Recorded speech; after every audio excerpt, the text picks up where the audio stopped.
आज हम लोग इंडस वैली सिविलाइजेशन के बारे में बात करेंगे। बहुत लोगों को बहुत कुछ पता है। इंडस वैली सिविलाइजेशन है क्या और उस खुदाई में क्या क्या मिला। दो मुख्य रूप से इंडस वैली सिविलाइजेशन का खुदाई में बड़े शहर मिले। वो शहर है हड़प्पा और मोहनजोदड़ो। हड़प्पा और मोहनजोदड़ो की खुदाई में मिले जो भी स्ट्रक्चर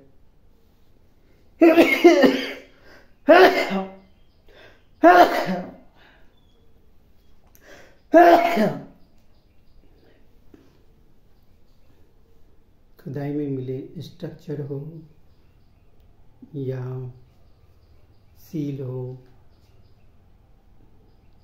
मोहरे हो, घड़े हो, खिलौने हो, सारे कुछ दोनों खुदाई के जगह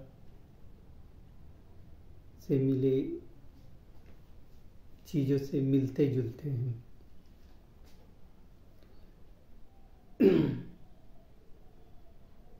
आप लोग को सील यानी स्टम्प के बारे में पता है। उस पे कुछ जानवरों के चित्र हैं जो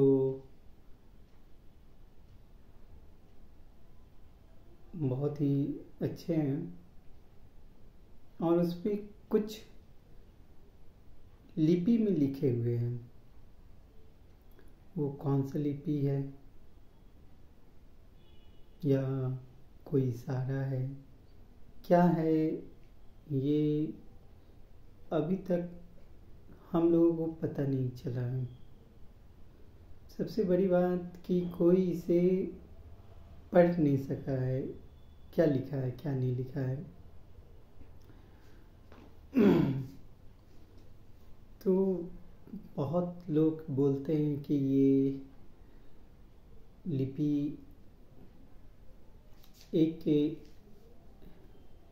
चित्र की तरह चित्रलिपि है जिसमें चित्र बने हुए हैं और बहुत मानते हैं कि ये लिपि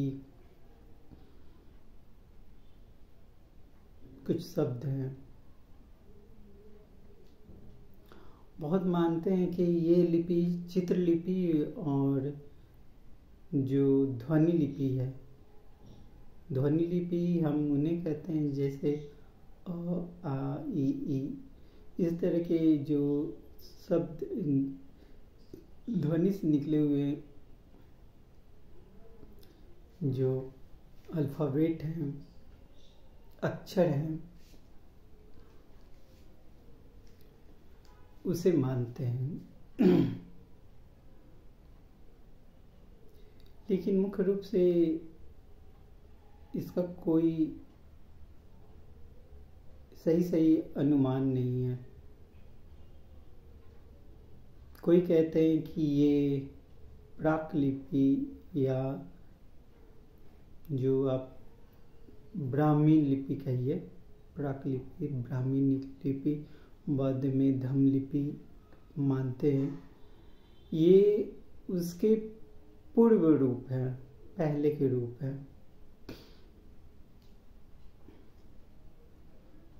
तो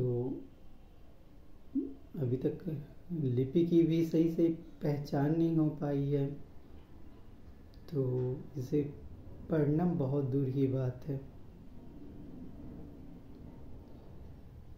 वो सब बाद में हम आप लोगों को बताएंगे। पहले हम ये बताते हैं कि जो हड़प्पा या मोहनजोदड़ो की खुदाई में जो मिला शहर है उसका अनुमान लगाया जा रहा है, जो लगभग आज से 5000 वर्ष पूर्व के करीब का बताया जा रहा है।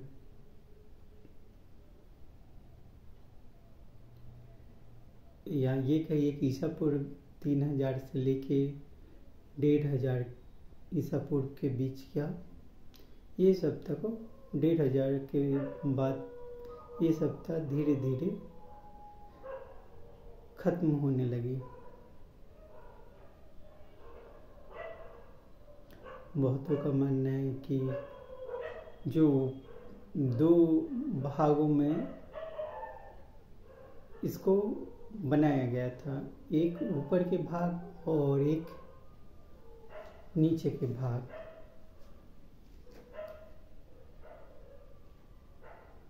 हम लोग बहुत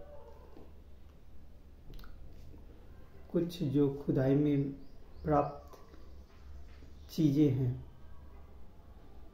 उससे अनुमान लगा रहे हैं कि ये 2 तरह के सिविलाइजेशन, मतलब ऊपर और नीचे 2 तरह के लोग रहते थे।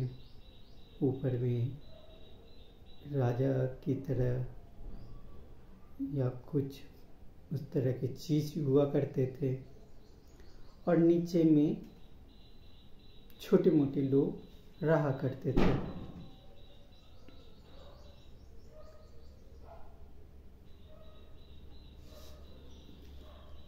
तो इस तरह की पूरी धारणाएं हैं जो लगभग जो अंग्रेज शासक जो पहले के भारतीय पुरातत्व विभाग थे उन लोगों ने अनुमान लगाया। पहले कहा जाता था ये 1000 साल पुराना है, फिर धीरे धीरे अनुमान का सही आकलन किया गया। सारी चीज आकलन के हिसाब से ही कहा गया है। क्योंकि जो लिखा लिपि है उसे कोई पढ़ नहीं पाया। कुछ लोगों का दावा है कि ये हिंदुओं का बहुत प्रसिद्ध तीर्थ स्थान था, या कुछ कहते हैं कि ये भगवान शिव का कुछ स्थान था।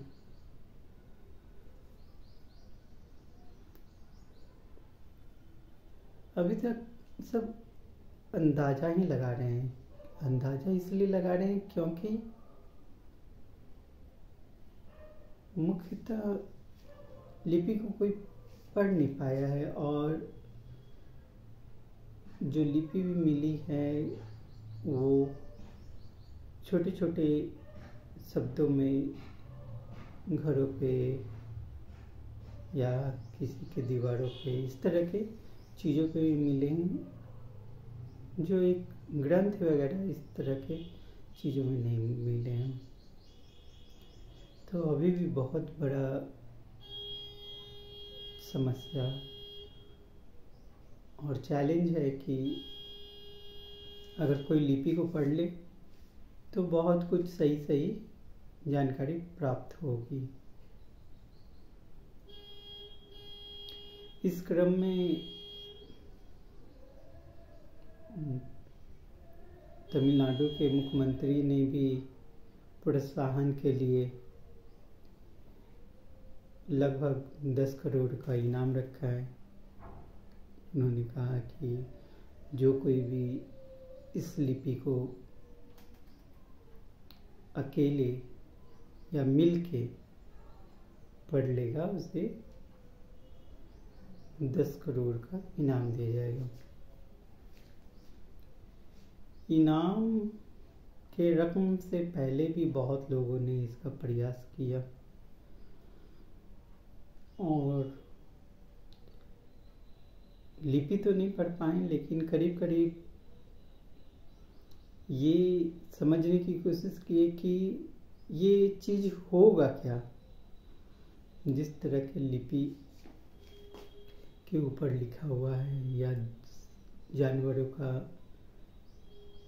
निशान दिया हुआ है, उसके ऊपर कुछ तो कुछ लिखा है। जो लिखा है वो तो लिपि है। लिपि है, उसके अक्षर हैं, अक्षर है, शब्द होंगे, शब्द है, उसके मतलब होंगे। वो मतलब क्या है, ये बहुत सारी बातें हैं।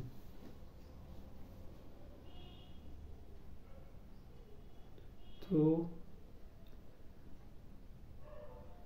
मैं भी जब तमिलनाडु के मुख्यमंत्री जी ये उद्घोषणा किए तो मैं भी सोचा कि चलो मैं भी खोजता हूँ, हो सके तो मिल जाएंगे लिपि। और फिर मैंने अपना खोज शुरू किया। अब मेरे पास भी कुछ था नहीं लिपि के सिवा। मैंने लिपि को पढ़ना शुरू किया, क्योंकि मैं तो इतिहासकार हूँ नहीं कि कभी मैंने लिपि इस तरह की चीज़ों को देखा। लेकिन मैं बिहार में हूँ और बिहार में अशोक के स्तंभ देखे। अशोक के स्तंभ में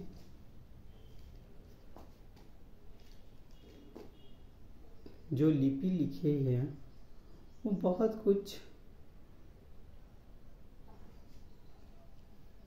इंडस वैली सिविलाइजेशन के लिपि से मिलते थे। तब मेरे खोज में थोड़ा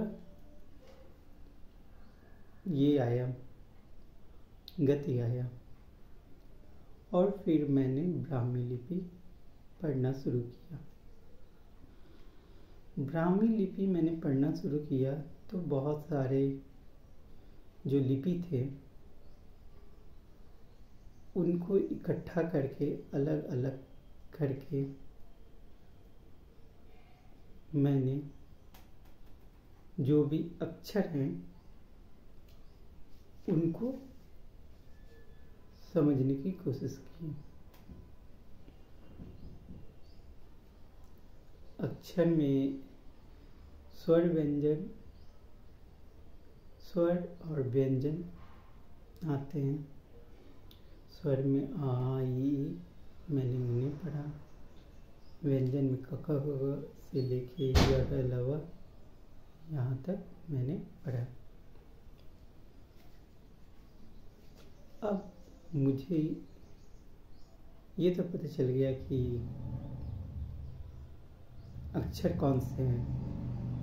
हो सकता है उसमें थोड़े आगे पीछे हो सकते हैं, कोई अक्षर मतलब 70 से 80% अक्षर हमने पहचान लिए।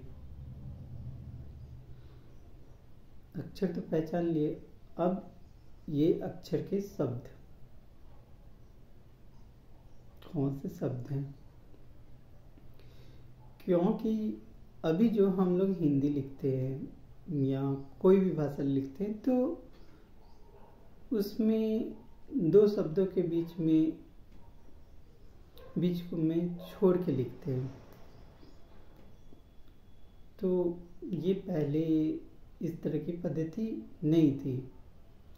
उसमें जैसे एग्जाम्पल के लिए बोले मैं घर जा रहा हूँ, तो इसमें मैं घर जा रहा हूँ मतलब सब अलग अलग नहीं, वो एक साथ ही लिखा हुआ रहता है, मैं घर जा रहा हूँ। उन लोगों को पता था कि ये लिखा हुआ मैं घर जा रहा हूँ, तो वो खुद ब खुद उस शब्द को अलग कर लेते थे। अब तो मुझे शब्द नहीं, मुझे वाक्य मिल गए हैं।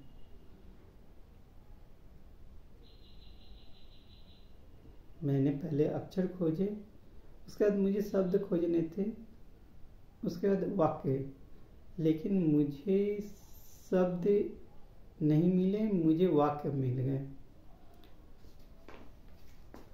अब मुझे वाक्य में से शब्द अलग करने हैं।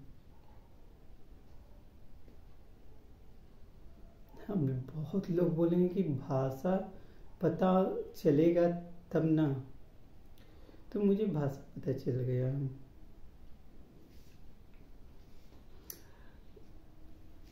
भाषा मुझे पता चल गया है, लेकिन मुझे पूरे के पूरे वाक्य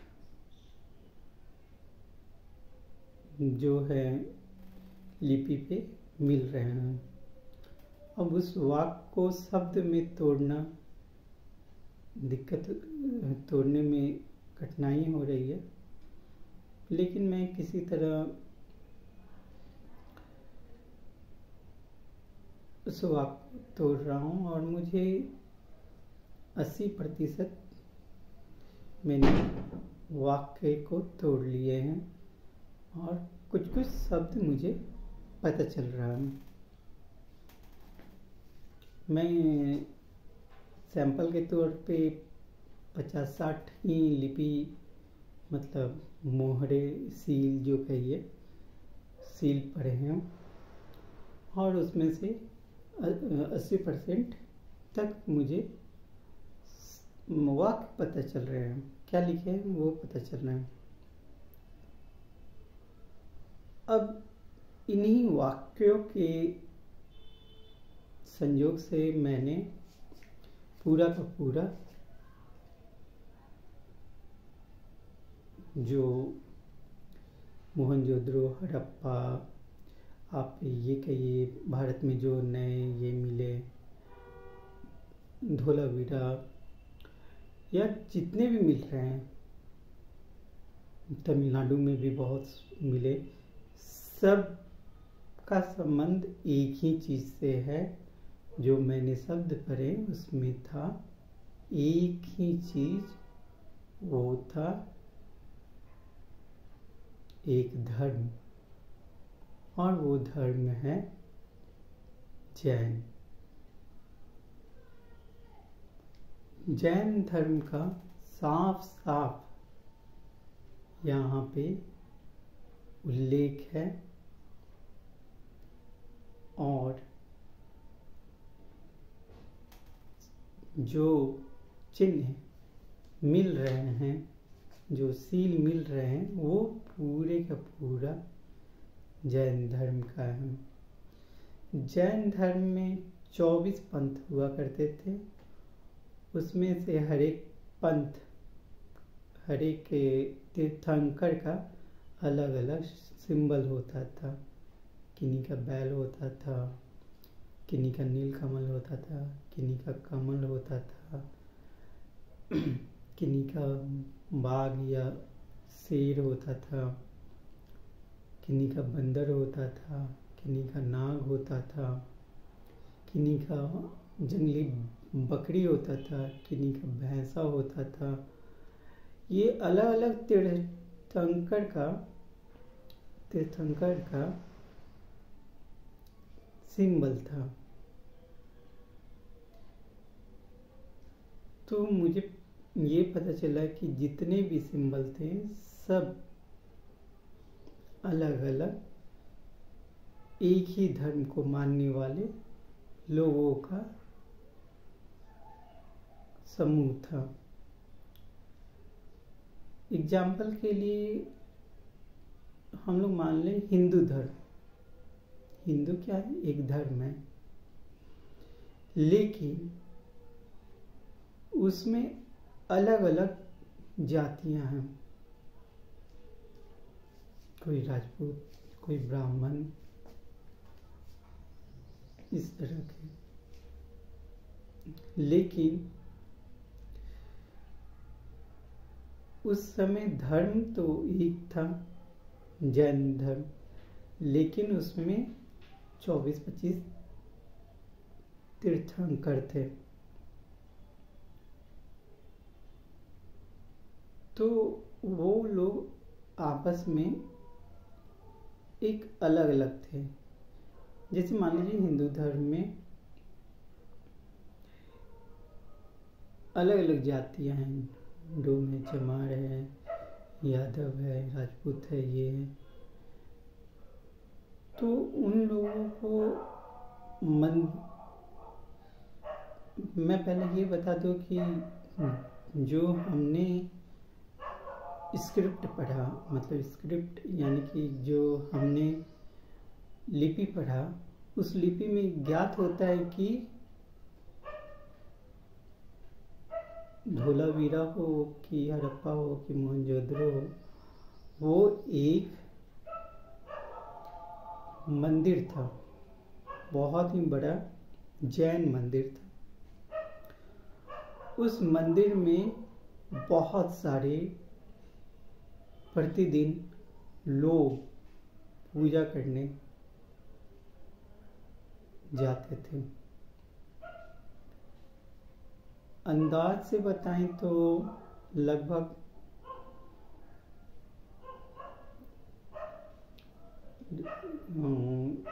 रोज का 12 से लेके 15,000 या इससे भी ज्यादा लोग जाया करते थे। इतने लोगों का व्यवस्था होता था। लोग कैसे जाएंगे, कब जाएंगे, कितने दिन के लिए जाएंगे,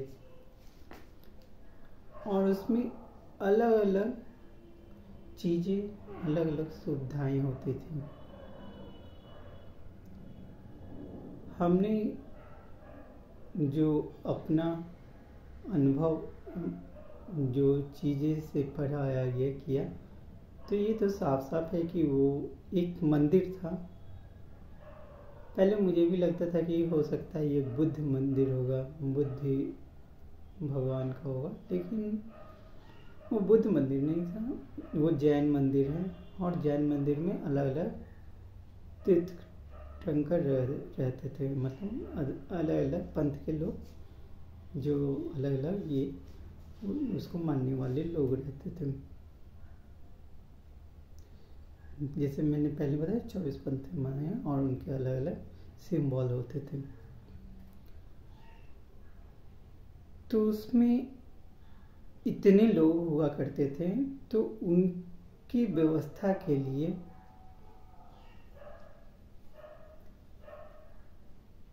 कूपन दिया जाता था। कूपन जैसे हम लोग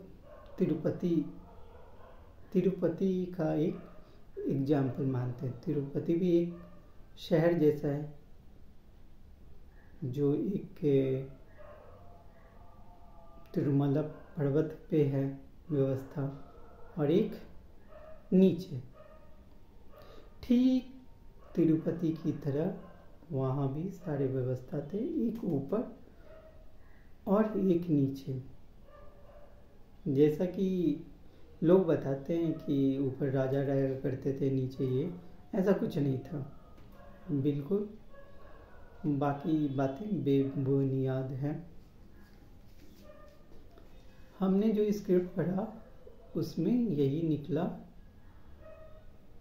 कि वहाँ पे तीर्थंकर रहते थे। एक जैन के सबसे बड़े गुरु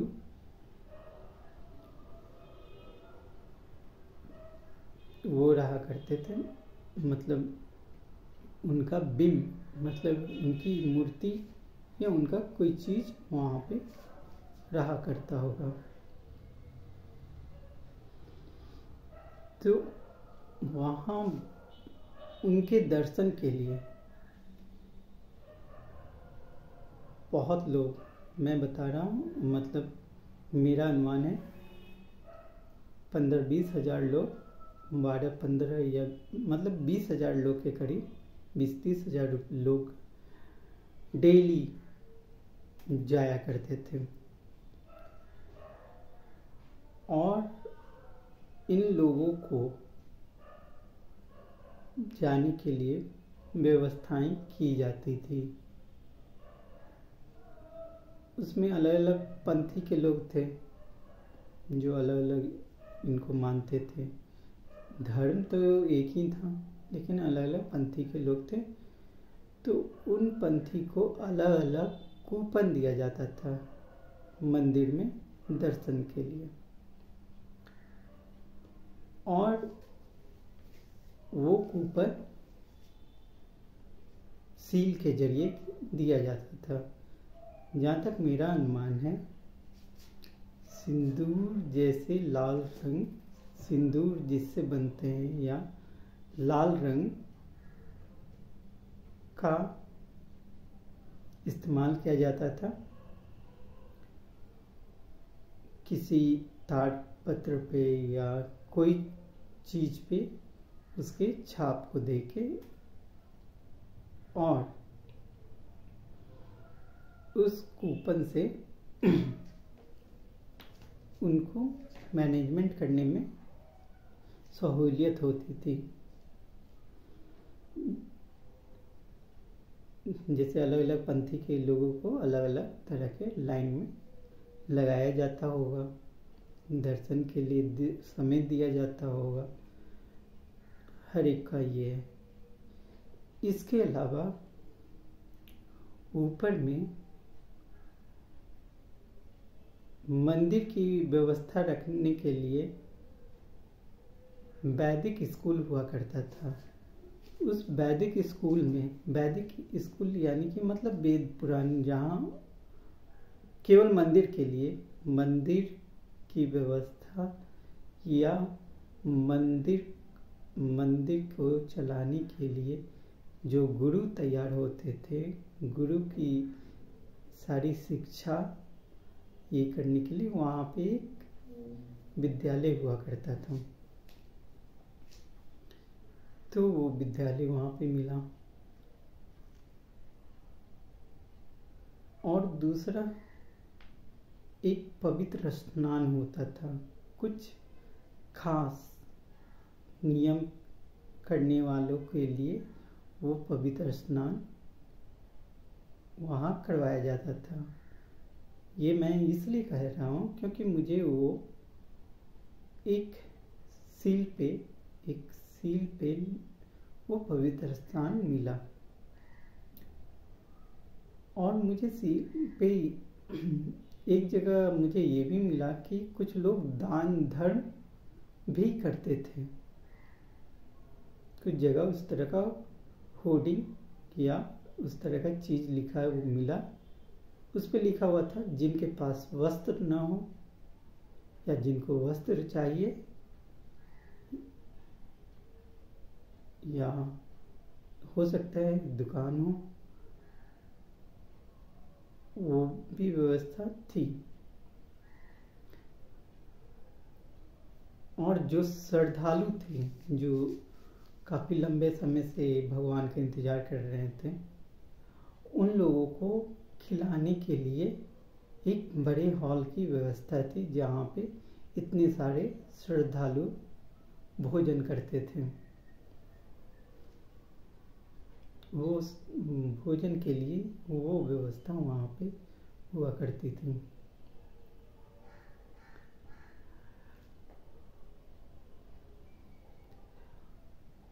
भोजन बनने और भोजन को चावल दाल ये सब जमा करने के लिए वहाँ पे एक स्टोरेज भी मिला, जहाँ पे चावल दाल जमा भी होते थे और भोजन पकाने की व्यवस्था भी वहीं पे हुआ करती थी।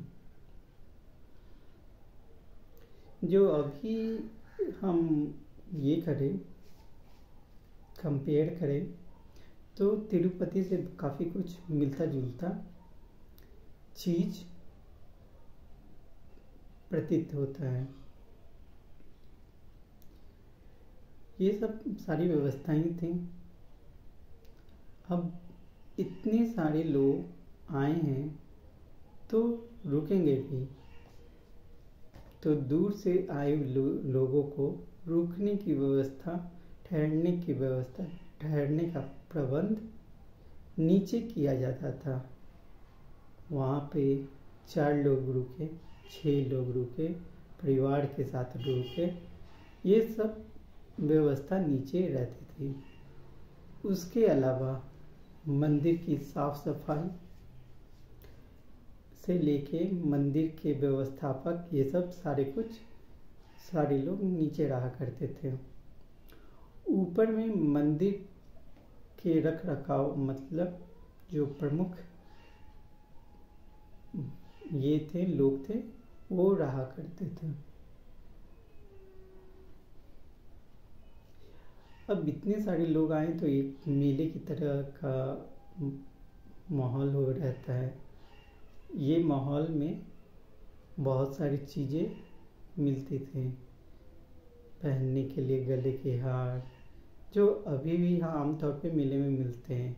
बच्चों के खिलौने से लेके सारे कुछ मिट्टी के बर्तन, शतरंज और कुछ अच्छे चीज़ जैसे फल वगैरह, ये सब को तौलने के लिए बटखरे, छोटे चीज़ के लिए छोटे छोटे बटखरे, ये सब जो अभी भी इस्तेमाल में आते हैं।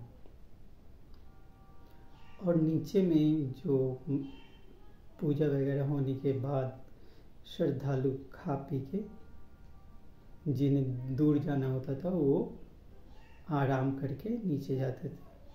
नीचे में गाड़ी यानी बैलगाड़ी की रुकने की व्यवस्था होती थी, लगाने की व्यवस्था होती थी। एक जगह पड़ाव होता था,